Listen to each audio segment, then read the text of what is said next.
Querido Deus e Pai, nesta noite nós colocamos, Senhor, o teu servo diante da tua presença, Senhor.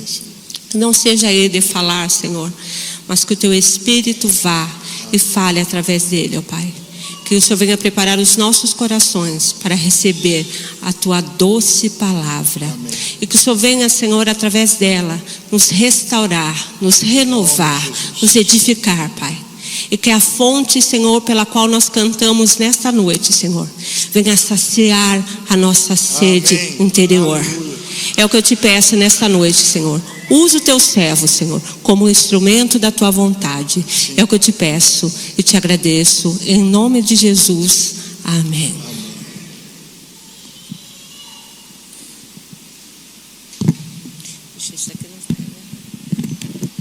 Amém. Muito bom, hein, pastor? Eu gosto disso, hein? Vou me sentir mais fortalecido agora, né? Boa noite, meus irmãos.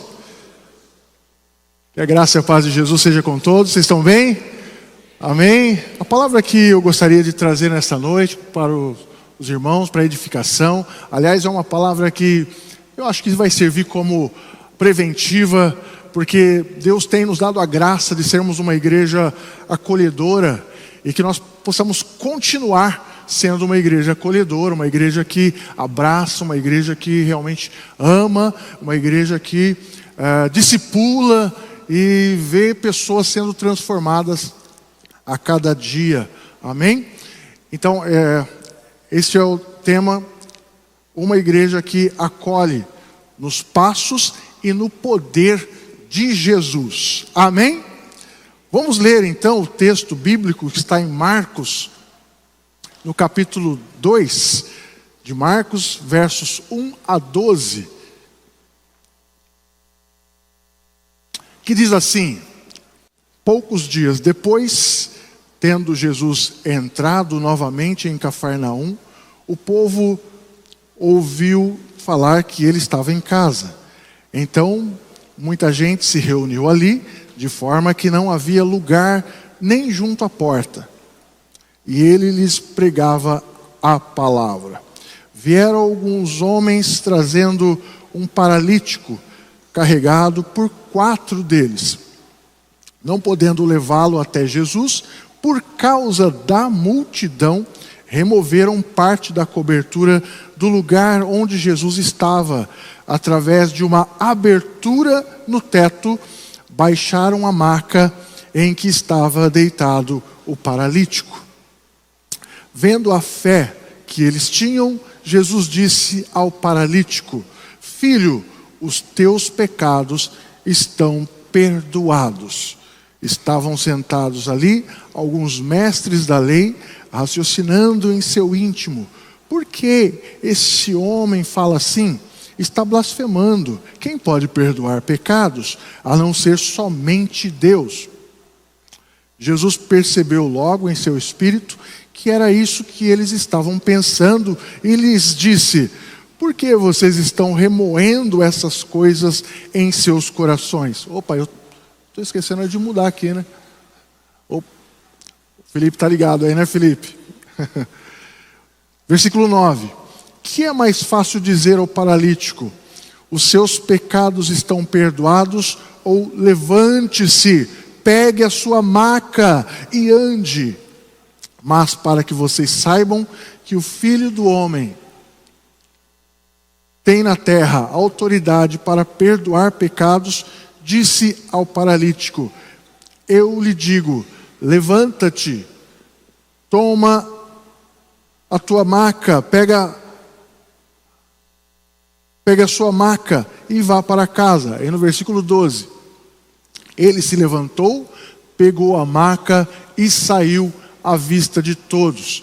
Eles ficaram atônitos e glorificaram a Deus, dizendo: nunca vimos nada igual. Vamos orar mais uma vez?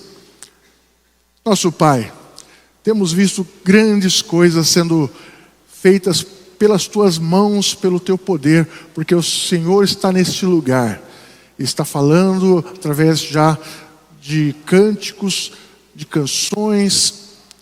O Senhor já tem feito grandes coisas em nosso meio, E eu quero que o Senhor continue operando. Esse é o pedido que nós fazemos. E que eu não venha estragar tudo aquilo que o Senhor está realizando aqui nesta noite, neste lugar. Mas que o Senhor haja livremente, fale aos nossos corações e nos edifique, nos encoraje em nome de Jesus. Meus irmãos, além de Marcos, esse episódio é narrado, é registrado também por Mateus e por Lucas. Cada um dos evangelistas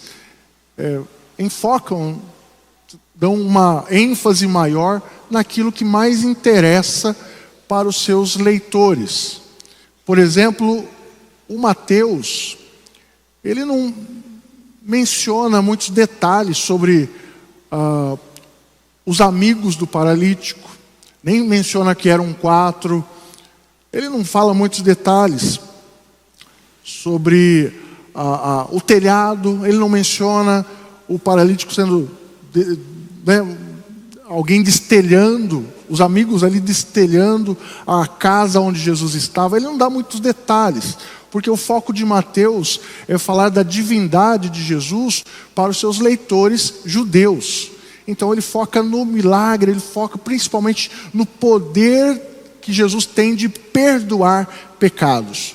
Então esse é o foco de Mateus. Mas Marcos, ele está falando para gentios, e ele está focando a questão da acessibilidade e dos amigos conduzindo o paralítico numa cama.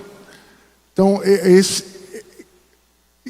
essa é a diferença. Então como nós estamos falando hoje de uma igreja como nós, uma igreja que acolhe, uma igreja acolhedora, uma igreja que acolhe no poder, nos passos e no poder de Jesus. Então o foco que eu gostaria de dar nesta noite, a ênfase que eu gostaria de dar é justamente na questão do acolhimento daqueles amigos do paralítico.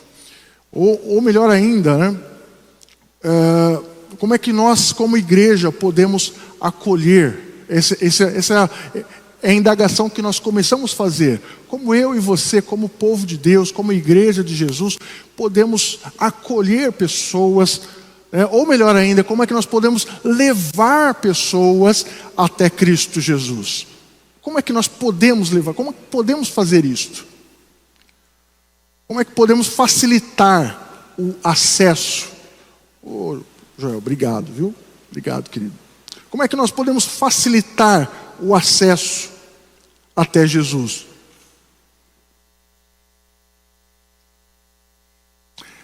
Então aí eu quero fazer uma provocação. Vamos fazer uma pergunta provocativa aqui nesta noite, para a gente ser bem, ser provocado mesmo e refletir naquilo que Deus tem para tratar conosco. Amém? Eu como igreja, estou abrindo caminho para Jesus, ou colocando barreiras, colocando obstáculo no caminho de pessoas? Então já começo com essa provocação aí, né? Eu como igreja estou abrindo caminhos, dando acesso às pessoas até Jesus, ou eu estou colocando obstáculos, barreiras no caminho das pessoas? Vamos pensar nisso então um pouquinho nesta noite. Bom, Jesus está em Cafarnaum. Ele volta para Cafarnaum e ele está em casa. Provavelmente aqui é a casa de Pedro. Se você andar um pouquinho antes, alguns versículos, no capítulo 1 de Marcos, você vai ver que Jesus estava na casa de Pedro. E quando ele volta para Cafarnaum, o texto diz que ele está em casa.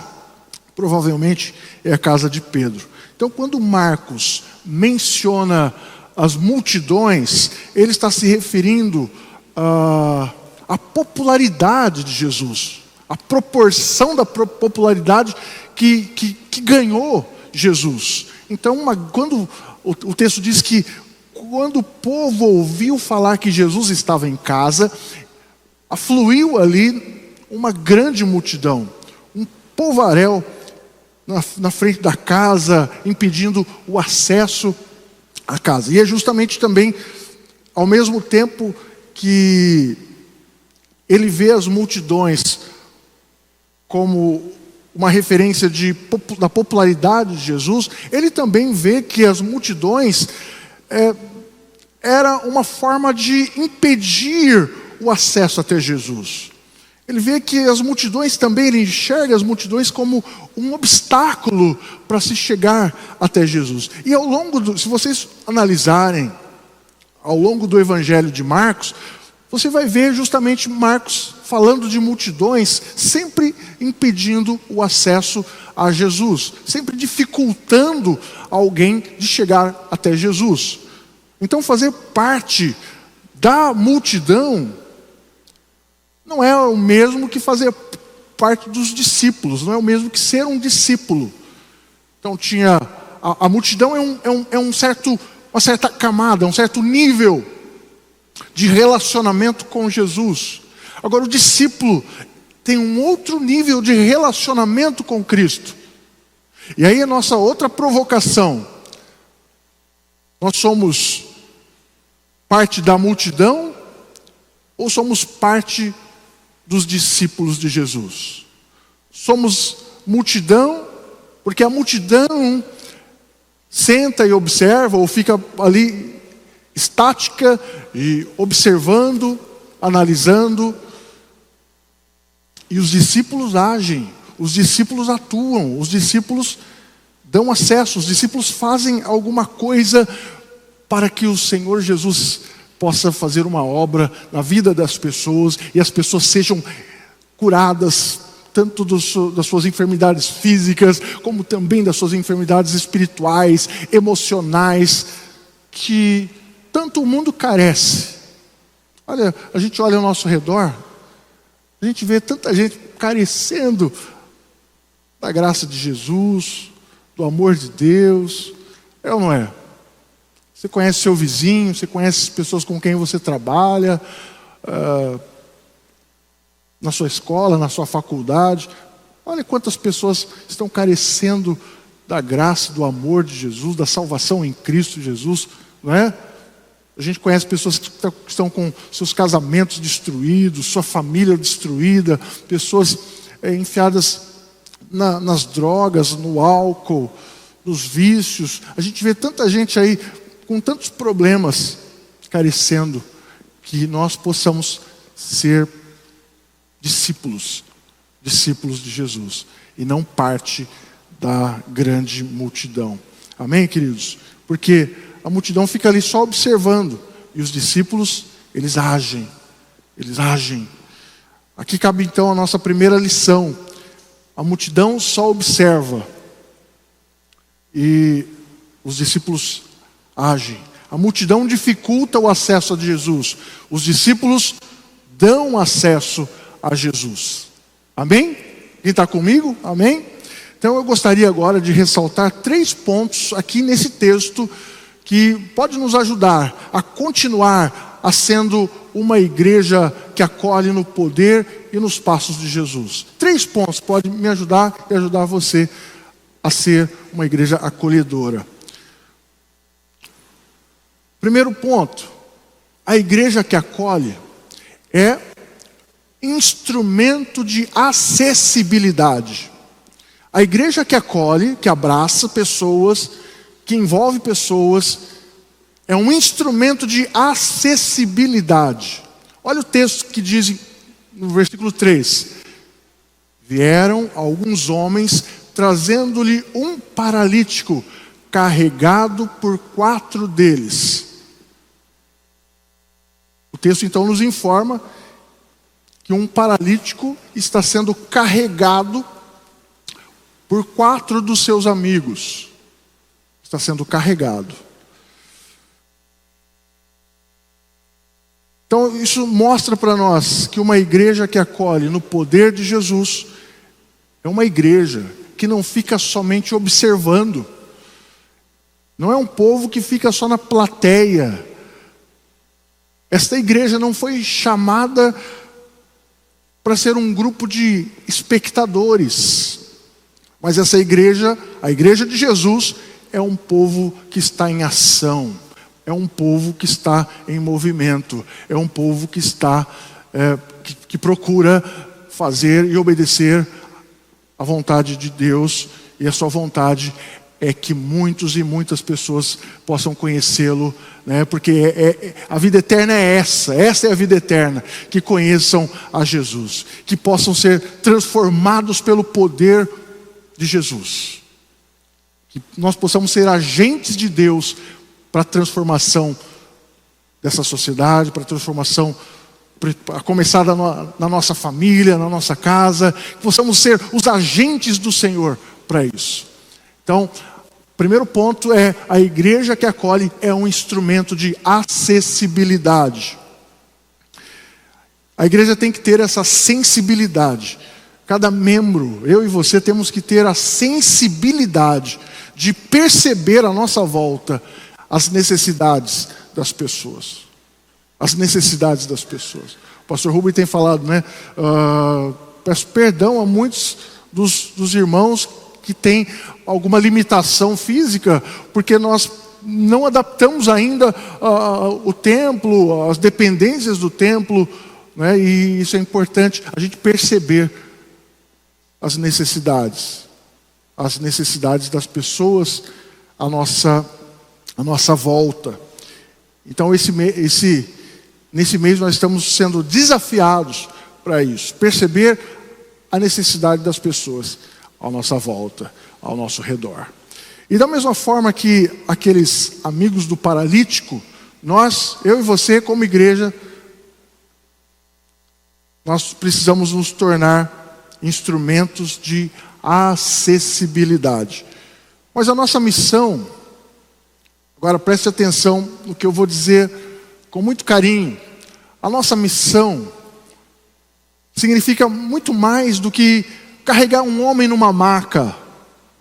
Estamos com projetos maravilhosos aqui, construção do elevador, a gente está pensando aí agora no piso tátil, mas a nossa missão é mais do que construir elevador, mais do que instalarmos piso tátil para direcionar os deficientes visuais, é mais do que oferecermos cultos em libras, é mais do que nós temos uma vaga no estacionamento para deficientes ou autistas, é mais. O nosso desafio é maior. Nós podemos ter tudo isso e devemos oferecer tudo isso que fisicamente melhora o acesso a essas pessoas, a esses irmãos queridos. E a igreja precisa disso. Só que o hospital também oferece. Uma repartição pública também oferece tudo isso. Todas essa acessibilidade. A rodoviária também oferece. Então, o nosso desafio, quando eu digo que é maior, é porque a igreja tem que dar acesso até Jesus. A igreja está sendo convocada para dar acesso a Cristo Jesus, a salvação, a vida eterna, a palavra do Senhor que nos transforma completamente. Então eu estou falando de acessibilidade espiritual. Não somente a acessibilidade física, mas a acessibilidade espiritual. Aquela que dá acesso à pessoa bendita do Senhor Jesus. E Ele toca o teu coração, Ele muda a tua história, Ele muda a tua vida por completo. E aí, eu fico pensando, e a minha indagação é: será que nós podemos ter tudo isso, todas essas adaptações que facilitam muito, e ainda assim falharmos na nossa tarefa como igreja? E ainda assim nós podemos falhar? Será que ainda assim nós podemos falhar?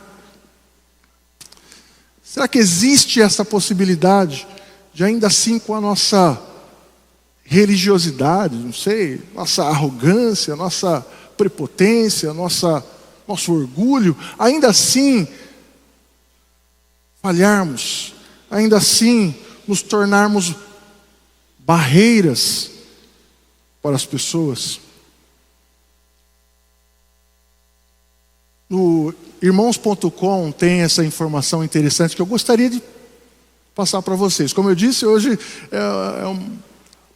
algumas provocações e algo aí para a gente pensar, né? Igrejas, templos, na verdade, em Amsterdã, não sei se vocês conseguem ler aí, viram bibliotecas e cafés lá em Amsterdã. Segundo a pesquisa de 2007, 44% dos holandeses se declaram ateus, 28% católicos, 19% protestantes, 5% muçulmanos e outros 4% de outras religiões. Mesmo com a maior parte da população ainda se declarando religiosa, o fato é que as igrejas do país estão cada vez mais vazias e não raro acabam ganhando outro fim. Viram cafés, livrarias, salão de cabeleireiro, pista de dança, restaurante, casa de shows. Alguém que teve a oportunidade de viajar para a Europa já deve ter se deparado com algum templo que já não é mais um templo cristão, já é um bar, um club, alguma coisa assim. Alguns exemplos são o Café Oliver em Utrecht, a livraria Selexis em Maastricht, apontada pelo jornal inglês The Guardian como a livraria mais bonita do mundo, a pista de dança do Hotel Arena em Amsterdã e a mais famosa casa de shows da capital holandesa, o Paradiso. Né? Onde foi o berço do protestantismo. Aqui é um templo, o antigo templo anglicano em Londres. Hoje é o Café Garden Museum Café. Eu trouxe para vocês, para a gente ter aí uma provocação, né?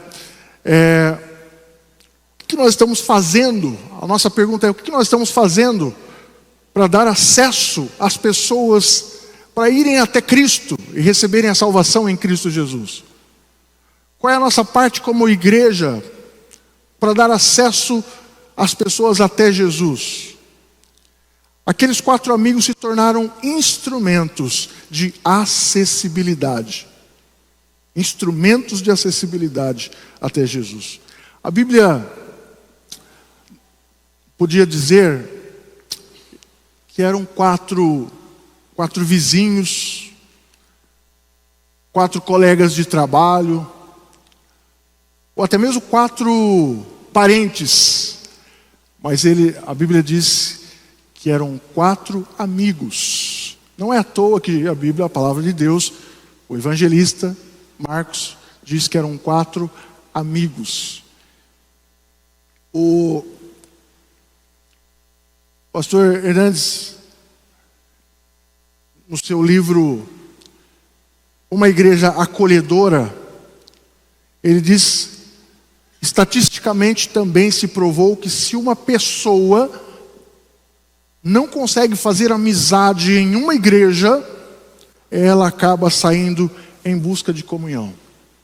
Se uma pessoa, estatisticamente, não consegue fazer amizade em uma igreja, ela acaba saindo em busca de comunhão. Ela vai para algum outro lugar tentar se conectar. Então nós temos a grande responsabilidade, esse grande desafio de se conectar com pessoas, de abraçar pessoas, de discipular pessoas.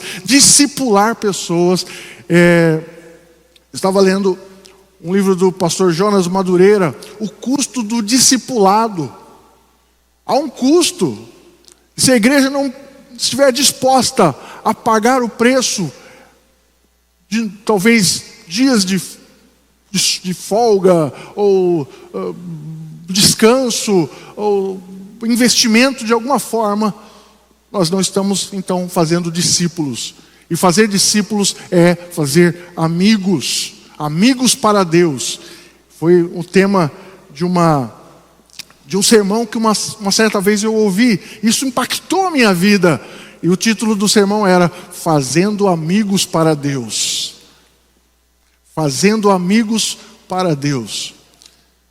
Então, gostaria de encorajar cada um de nós. Somos encorajados nesta noite a nos conectarmos, a abraçar pessoas e fazer amigos para Deus. Amém?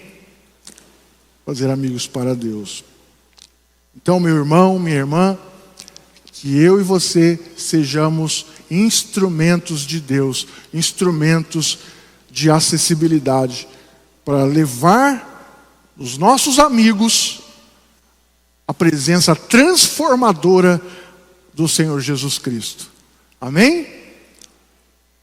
Eu louvo a Deus porque a nossa igreja, a Igreja Batista, ela nos dá a liberdade e a condição de nós termos relacionamentos fora da igreja, termos amizades.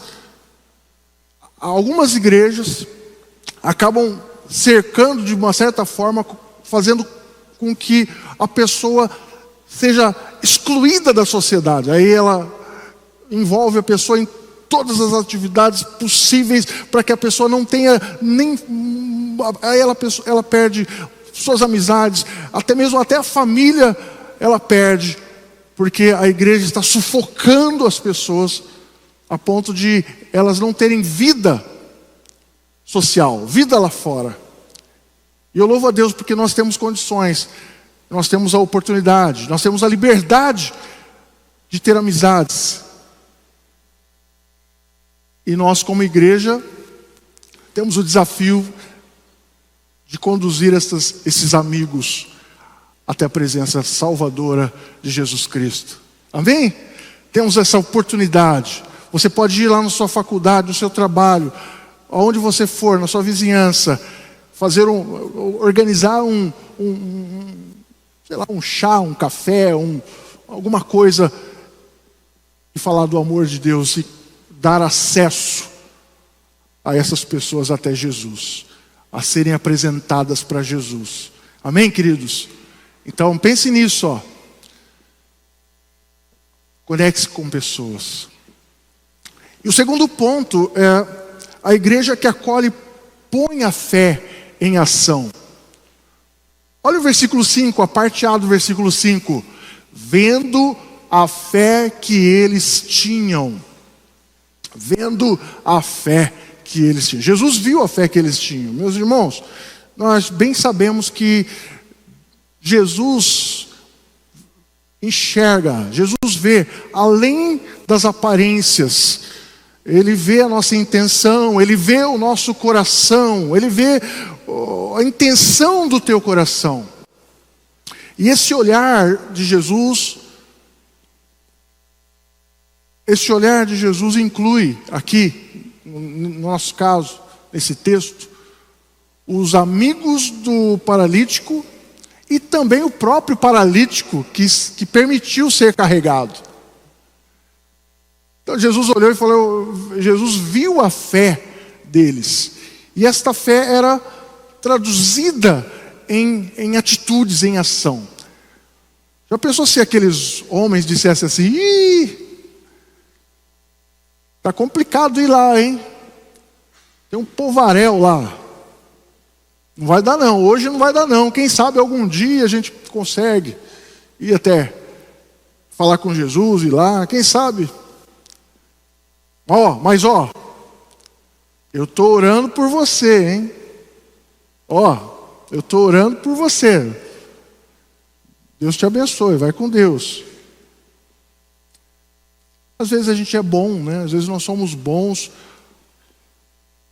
em palavras, nós somos bons em discurso, um discurso eloquente, um discurso comovente. Mas olha o que diz Tiago 2, 15 e 16. Se um irmão ou uma irmã estiver necessitando de roupas ou do alimento de cada dia, e um de vocês lhe disser: vá em paz, aqueça-se, alimente-se, até satisfazer-se, sem porém lhe dar nada, do que adianta isso? Veja que interessante. É uma fé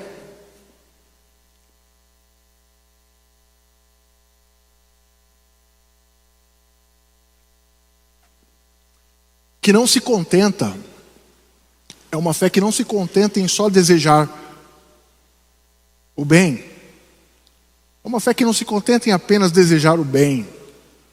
Espero que tudo dê certo, viu? Espero que você consiga.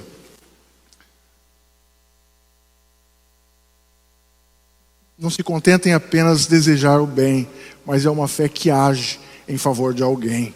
É uma fé que dá acesso, é uma fé que abraça, é uma fé que vai além das nossas palavras. Meus irmãos, que Deus nos ajude. Que Deus nos ajude a transformar a nossa fé. Deus nos ajude a transformar aquilo que nós confessamos e professamos em ações, em atitudes, de fato, e que venha salvar vidas, transformar pessoas, e vermos o grande mover do Espírito Santo em nosso meio. E é isso que nós chamamos de avivamento. Avivamento é isso, é quando o povo de Deus está com o coração queimando de desejo de cumprir a vontade de Deus, e fazer missões, e trabalhar para Jesus Cristo, e ver vidas transformadas, ver lares sendo mudados, casamentos, famílias sendo restauradas. É isso que o povo de Deus tem que desejar.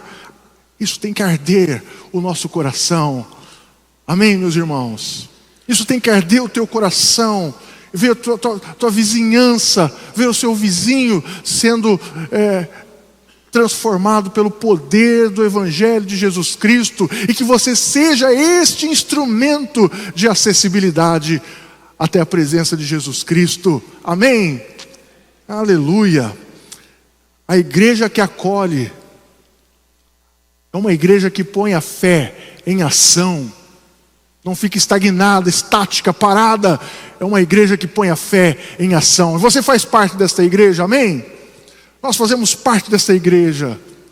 Que possamos ter esse espírito nessa noite. E terceiro ponto que eu quero ressaltar desta passagem de Marcos. A igreja que acolhe testemunha transformações de vida. A igreja que acolhe testemunha transformações de vidas. Veja o versículo 12, o último versículo que nós lemos.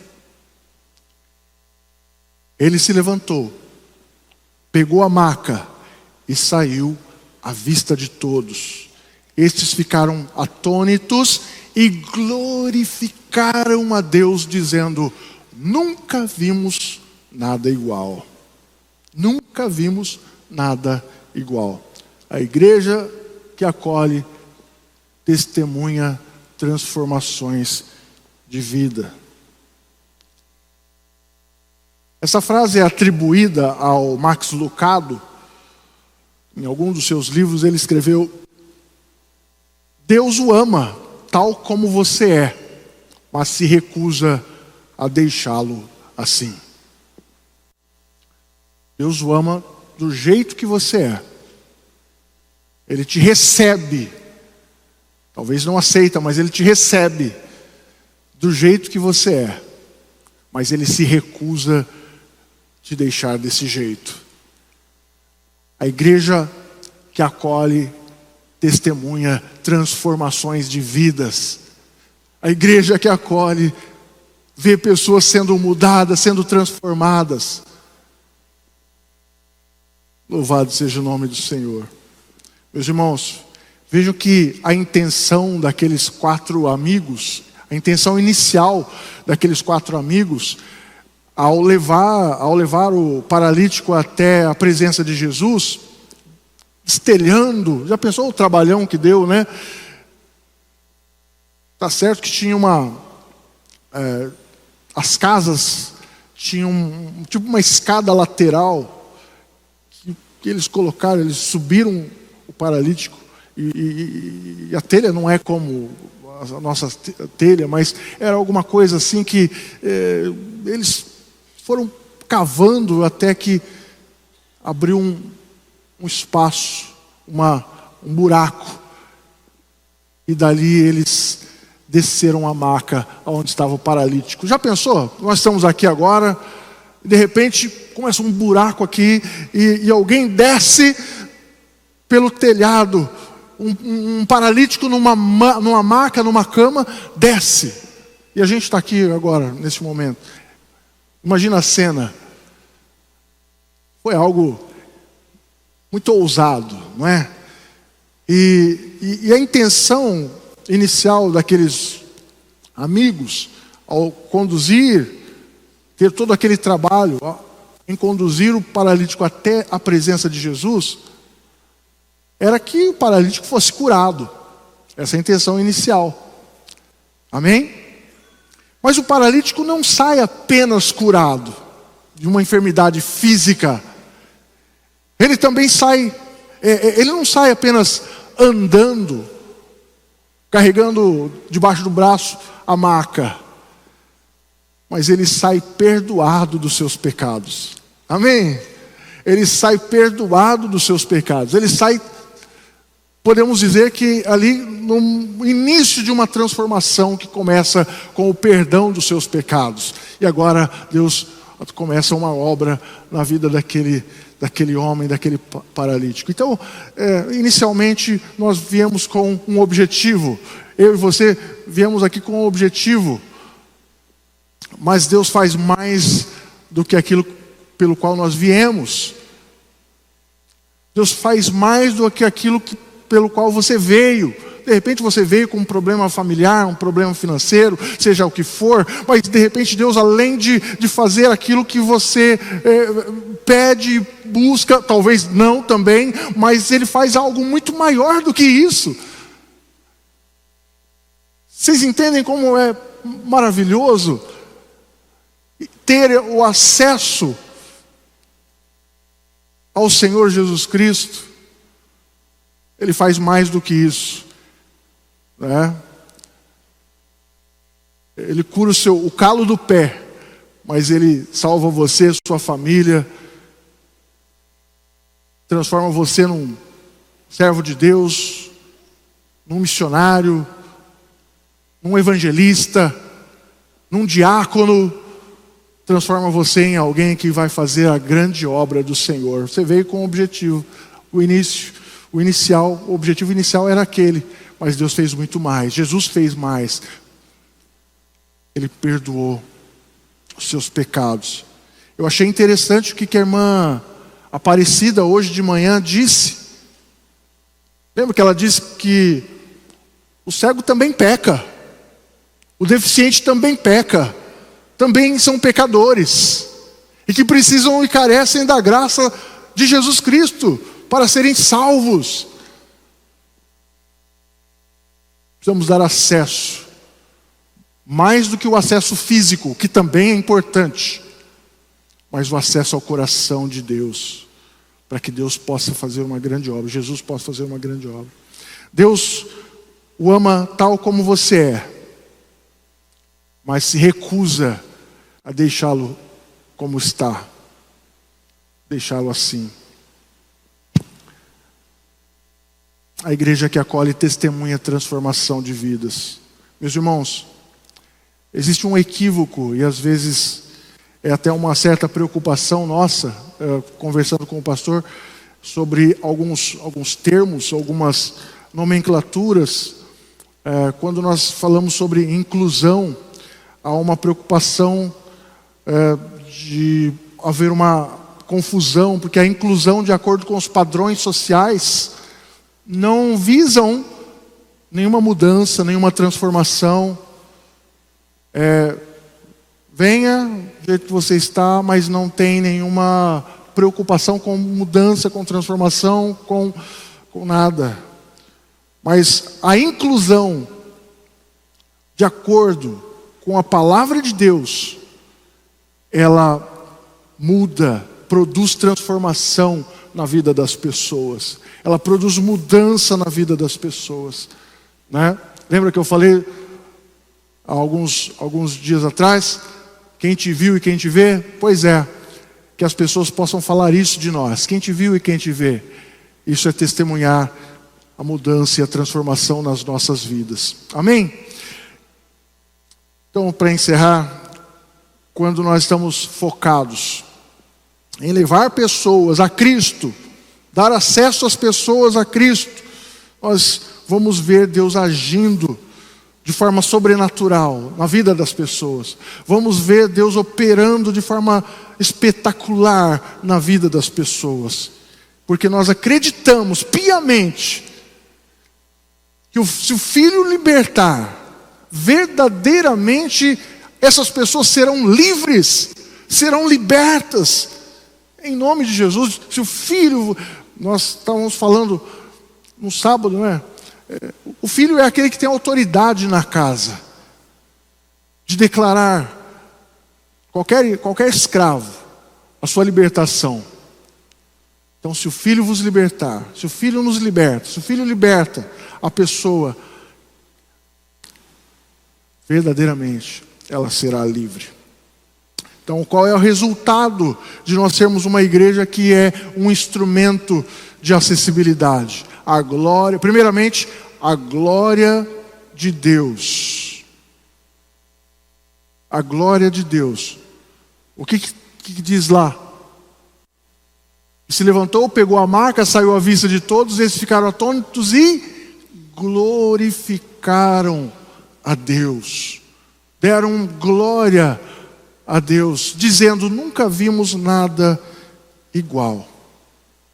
Que possamos dar a glória a Deus quando somos uma igreja acolhedora, instrumentos de acessibilidade física e, mais do que isso, acessibilidade espiritual. Que Deus venha transformar essas pessoas em nome de Jesus. Afinal, como o pastor lembrou muito bem de Mefibosete a semana passada, todos somos como Mefibosetes, aleijados, que precisam sentar à mesa, que não, na verdade, somos convidados a sentar à mesa do Rei, onde todas as nossas imperfeições são anuladas por causa da presença de Jesus Cristo. Amém? Que Deus possa nos abençoar. Só para recapitular, a igreja que acolhe é instrumento de acessibilidade. O que nós estamos fazendo? A igreja que acolhe põe a fé em ação. Você está colocando a sua fé em ação, agindo. Em terceiro lugar, a igreja que acolhe testemunha transformações de vidas. Que Deus nos abençoe, em nome de Jesus.